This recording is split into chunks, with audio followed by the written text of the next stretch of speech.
Every morning, as the sun rises and the world begins to stir, something else also wakes up: your mind. Before your feet even touch the floor, your thoughts begin to race. What needs to be done today? What didn't go well yesterday? What you're anxious about tomorrow? And so the cycle starts again. But what if we learned to interrupt that cycle? What if we could train our minds to be still, present, focused? Not just once in a while, but daily, moment by moment. This is the sacred art of disciplining your thoughts. It's not about controlling everything, it's about being awake enough, aware enough, and kind enough to your mind that you no longer live as its prisoner. Most people live with constant mental noise. It's the inner voice that never stops talking, the one that replays old conversations, predicts negative outcomes, and questions your every decision. You could be brushing your teeth, walking down the street, or eating dinner, but in your head, you're somewhere else entirely. Maybe you're worrying about something you can't change, or stuck reliving something you wish you had done differently. We normalize this. We even romanticize it, calling it being a deep thinker or a planner. But if we're honest, most of the time, it's just noise. Loud, exhausting, paralyzing noise. Mental noise distracts you from the moment. It makes it hard to enjoy small joys, to be present with people you love, or to feel peace even in quiet spaces. It's not that you don't want peace, it's that your mind is too full to receive it. The first step in disciplining your thoughts is to recognize how loud they are. Begin to notice when your thoughts are pulling you away from where you are. Begin to question whether your thoughts are helpful or harmful. Don't judge yourself for overthinking. Just observe it with gentle curiosity. Awareness is the beginning of freedom. Overthinking is like rocking in a chair. It gives you something to do, but it doesn't get you anywhere. It creates the illusion of control, but in reality it drains your energy, clouds your judgment, and steals your peace. The human mind likes to solve problems, but it doesn't like to stop. So once a problem is solved, it often creates new ones, simply to keep itself busy. You might find yourself questioning past conversations, worrying about how someone perceived you, or replaying choices that can't be undone. You might catastrophize small problems into major disasters, or assume the worst before anything has even happened. This constant overthinking is not harmless. It has real emotional consequences. It can cause anxiety, depression, restlessness, indecision, and physical stress. It can make even peaceful moments feel uncomfortable. To discipline your thoughts, you must learn to pause. When your mind starts spiraling, don't follow it. Instead, take a deep breath. Ask yourself, is this thought useful right now? Is it kind? Is it helping me move forward or holding me back? If the answer is no, gently let it go. Many people live as prisoners of their past. They carry shame, regret, and guilt as if these emotions are necessary burdens, as if holding on to them proves something, that they're responsible, mature, remorseful.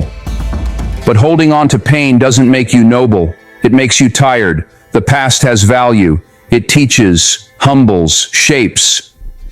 But it is not meant to be a permanent residence. It is meant to be passed through, not lived in. When you find yourself stuck in the past, ask, what am I still trying to resolve? Often the answer is something unresolved within you, something you wish had ended differently, something you still need to forgive. But you cannot change what happened. You can only change how you carry it. Forgive yourself. Forgive others. Release the story that's been playing on repeat. You are not the same person now. You are allowed to grow. You are allowed to move on. You are allowed to be free. If the past is heavy, the future is loud. It shouts possibilities, problems, questions, doubts. The unknown is always intimidating, and our minds try to protect us by imagining every worst-case scenario. But fear doesn't prepare you for the future. It only poisons your present. You may think that by worrying, you're staying ahead. That if you keep thinking about what could go wrong, you'll somehow be safe. But worrying doesn't give you control. It takes it from you. It makes you live in a world that doesn't exist. It disconnects you from where life is actually unfolding. Right here, right now. To discipline your thoughts, practice presence. Anchor yourself in what is real. Notice the things around you. Feel your feet on the ground. Listen to the sounds of the room. Take a deep breath and realize, in this moment, you are okay. That is where your power lives. Not in the past you can't change, not in the future you can't predict, but in the present where you can choose. And presence is not a skill you master overnight. It's a gentle practice, a returning again and again to the moment you're in. Start small. When you're eating, just eat. Taste the food. Chew slowly. Don't scroll your phone or plan your to-do list. When you're with someone, really be with them. Put down your device. Look them in the eyes. Listen without rehearsing your response.